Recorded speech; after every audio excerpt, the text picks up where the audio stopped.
ഉണ്ടാക്കിയപ്പോൾ central government ഇതിനെക്കുറിച്ച് കൂടുതൽ റിസർച്ചുകൾ നടത്തി കേന്ദ്ര ഗവൺമെന്റിന്റെ അണ്ടറിലുള്ള ബാംഗ്ലൂർ ബേസ് ചെയ്ത് വർക്ക് ചെയ്യുന്ന IWST institute of food science and technology എന്ന് പറയുന്ന ഇൻസ്റ്റിറ്റ്യൂട്ടിനെ ഇതിനെക്കുറിച്ച് റിസർച്ച് ചെയ്യാനായിട്ട് ഏൽപ്പിക്കുകയും ആ റിസർച്ചിന്റെ ഭാഗമായിട്ട് ഇവർ കണ്ടെത്തിയത് ചന്ദനം ഒരു അർദ്ധപരാത സസ്യമാണെന്ന് കണ്ടെത്തി. സ്കൂളിലൊക്കെ പഠിച്ചിട്ടില്ല അർദ്ധപരാത സസ്യം, സെമി പാരസൈറ്റ് കേട്ടില്ല? അർദ്ധപരാത സസ്യം മനസ്സിലായില്ല അല്ലെ? അതായത് നമ്മൾ വീട്ടിലെ മാവിലൊക്കെ ഇത്തിക്കണ്ണി പിടിച്ചിട്ട് കണ്ടിട്ടില്ലേ?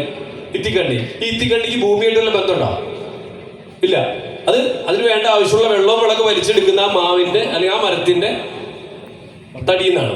അപ്പൊ എന്ന് വെച്ച് കഴിഞ്ഞാൽ ഒരു ഇത്തിക്കണ്ണി എന്നൊക്കെ പറയുന്നത് 100% പാരസൈറ്റ് ആണ്, പരാത സസ്യമാണ്. മറ്റുള്ള സസ്യങ്ങളെ ആശ്രയിച്ച് ജീവിക്കുന്ന മരമാണ് പരാത സസ്യം. ചന്ദനം എന്ന് പറയുന്നത് അർദ്ധപരാത സസ്യമാണ്. ഒരു 50% ശേഷിയാണ് മറ്റുള്ള മരങ്ങൾ അപേക്ഷിച്ചതിന് സ്വന്തമായിട്ട് വെള്ളവും വെള്ളമൊക്കെ വലിച്ചെടുക്കാനുള്ള ശേഷിയുള്ളൂ.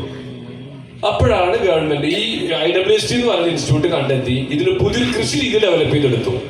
അതായത് ചന്ദനം നടുമ്പോൾ തന്നെ, ചന്ദനത്തിന്റെ ഒരു തൈ നടുമ്പോൾ തന്നെ അതിന്റെ കൂടെ ഒരു ചെറിയൊരു ചെടി, ഒരു ചീര പോലുള്ള എന്തെങ്കിലും ചെറിയ ചെടി വെച്ചു കൊടുക്കും. അപ്പൊ ആദ്യത്തെ ഒരു 3-4 മാസം ആ ചീരച്ചെടിയുടെ വേരിലൂടെ വെള്ളവും വളമൊക്കെ വലിച്ചെടുത്തിട്ടായിരിക്കും ചന്ദനമരം പതുക്കെ വളരുന്നുണ്ടാവുക. അതിനുശേഷം ഒരു 3-4 മാസം കഴിയുമ്പോൾ പിന്നീട് ഒരു വർഷത്തേക്ക് ഇതിന് വെള്ളവും വളം വലിച്ചെടുക്കാനായിട്ട് ഒരു തൊമരപ്പയർ എന്ന് പറയുന്ന ഒരു കുറ്റിപ്പയർ ചെടിയുണ്ട്, ഒരു മരം പോലെ നിൽക്കുന്ന പയർ ചെടി, അത് വെച്ചു കൊടുക്കും. പിന്നെ ഒരു വർഷത്തോളം അതിന്റെ വേരിലൂടെ ആയിരിക്കും ഇതിന് വേണ്ട വെള്ളം മുളക് വലിച്ചെടുക്കുന്നുണ്ടാവും. അപ്പൊ ഏകദേശം ഒരു വർഷം കഴിയുമ്പോഴേക്കും ഇതിന്റെ ഒരു ഹൈറ്റ് ഒരു 7-8 അടി ഹൈറ്റ് വരുന്നുണ്ടാവും. ഒരു 15-20 സെന്റിമീറ്ററോളം വണ്ണം വരുന്നുണ്ടാവും. ഇനി അവിടെ